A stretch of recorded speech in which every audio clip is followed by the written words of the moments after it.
So I'm Rob Lane. I'm the Chief Property Officer for Clarion Housing Group, and Clarion Housing Group is the largest housing association in the UK. We manage and own around 125,000 mainly affordable homes, and we build around 2,000 new mainly affordable homes every year.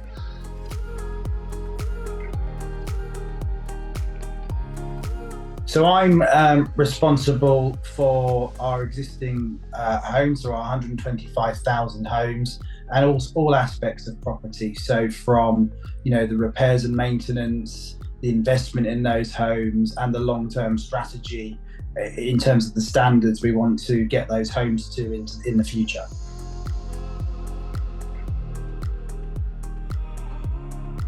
In Clarion, we are our ambition is to get our whole portfolio of homes to net zero carbon, before 2050. That's our ambition.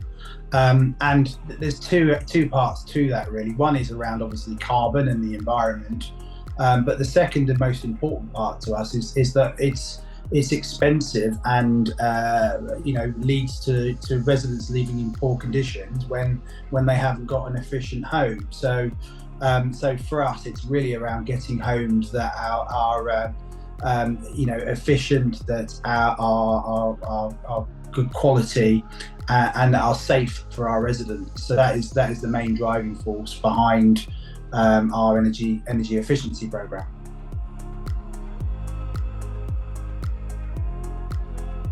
It's a tough time for the whole sector. It's a tough time for the whole economy. So inflation has been astronomical over the last few years, particularly obviously around energy pricing. But for us in housing, the price of repairs and maintenance has really skyrocketed over the last 18 months, and that really squeezes our ability to invest in new and existing homes when we're spending so much on repairs and maintenance of those homes. And that then is also been squeezed with a rent cap in the social housing sector. So with inflation overall running at over 10%, our rents have been capped at 7%, which means again that there is less money for us to spend on investment in new and existing homes as a result.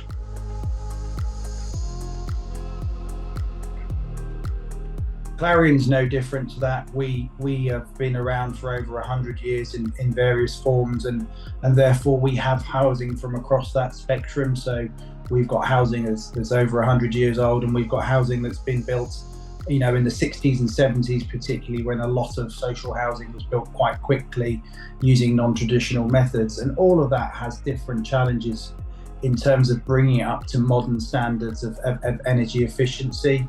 Our approach is to tackle the fuel poor homes first. So homes that are the lowest EPC ratings, the Gs, the Fs and the Es, and to try and get everything to above a D EPC rating by 2025, and then from there try to get everything up to above a C by 2030, aiming to get everything to near net zero carbon ready as soon as we possibly can. There is a financial challenge around that. So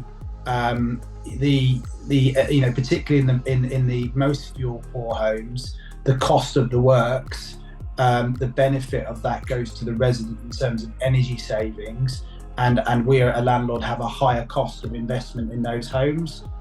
So it does need some government subsidy, or it needs some third-party subsidy in order to fund that, and that's the greatest challenge. And how that's been working in our sector is through the Social Housing Decarbonisation Fund, and the government have put forward a 3.8 billion fund, and Clarion have been leading the way with that. So we were one of the only large housing associations involved in the demonstrator wave, which where we went out and retrofitted our homes to an extremely high level of efficiency, which is much higher than we think will be needed for net zero carbon ready. So this was putting 200 millimeters of EW external wall insulation onto the homes, triple glazing the windows and moving those out, loft insulation in the roofs, solar panels, air source heat pumps, and ventilation systems to get them up to a really good standard of efficiency, where fuel bills came down by around about £700 per home in that demonstrator wave. And then we also were successful in wave one of the decarbonisation fund, where we are just completing the retrofit of about a further 500 homes.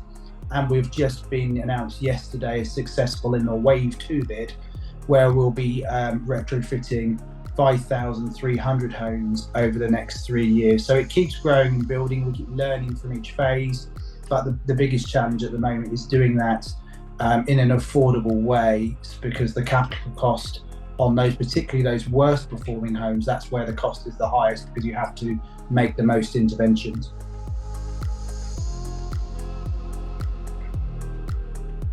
We're passionate about sustainability, and obviously with the existing homes and trying to get those to net zero carbon ready as quickly as we can. It wouldn't be great if we were building new homes that weren't net zero carbon ready. So the plan with development again is to get our development new homes to all be built as net zero carbon ready by 2025, and that is really where the roadmap is targeting. But it's not just about energy efficiency and carbon. It's wider than that and considers many of the sustainable development goals for other things like biodiversity and other factors coming into it. We also wanted to make sure that we could benchmark our journey against others and know where we were. So we are on the next generation criteria, and we came third in that list this year, which was, we were the highest rated housing association and the third highest from an all-round development point of view on the next generation. So that was really pleasing.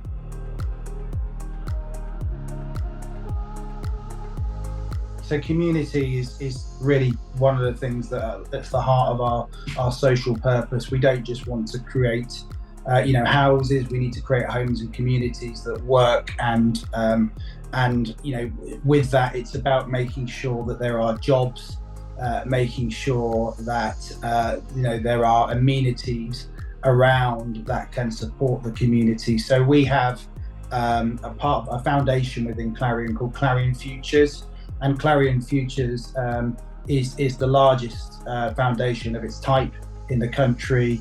Last year, I think we found jobs for around 3,700 of our residents, and it also provides advice to residents for things like digital training, digital inclusion, and financial advice, so that people who are, we have in our homes some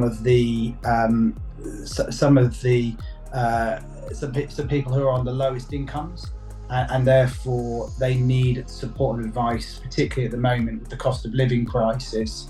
So Clarion Futures helps people to manage their bills, to budget, but also to look for ways of attracting additional income through grants and that kind of thing. The other part is that we have a big community aspect to Clarion Futures, so making use of our community centres, getting involved in community activities and partnering with other charities, and helping with food banks and community projects, and putting grants towards community projects as well.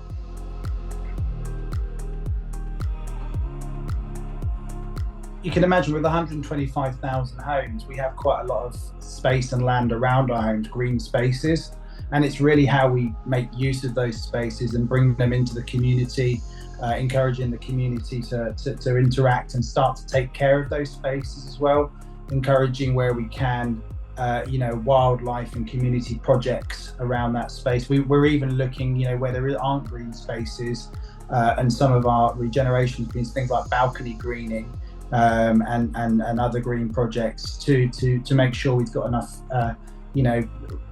plants and wildlife around our homes to make them make them greener and make them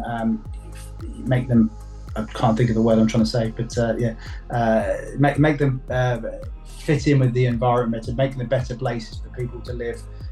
People like to walk in the countryside, to see greenery, to walk in parks, and it's really as much of that as we can bring into, as well as it making a healthier place to live as well in terms of dealing with producing oxygen and actually helping to get rid of nasty bad air quality and that kind of things. Yeah.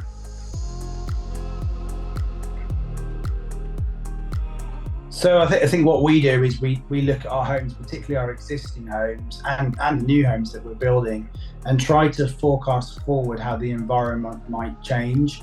And we're doing some modelling right now, at different levels of particularly temperature change and what effect that might have on our homes. And obviously the big risks there are around overheating, but also around flooding and those kinds of things. So we are trying to think forward and model and look at what do we need to think about in the future around adaptations we might have to make to our homes, but also to the areas in order to for those homes to be sustainable for the future.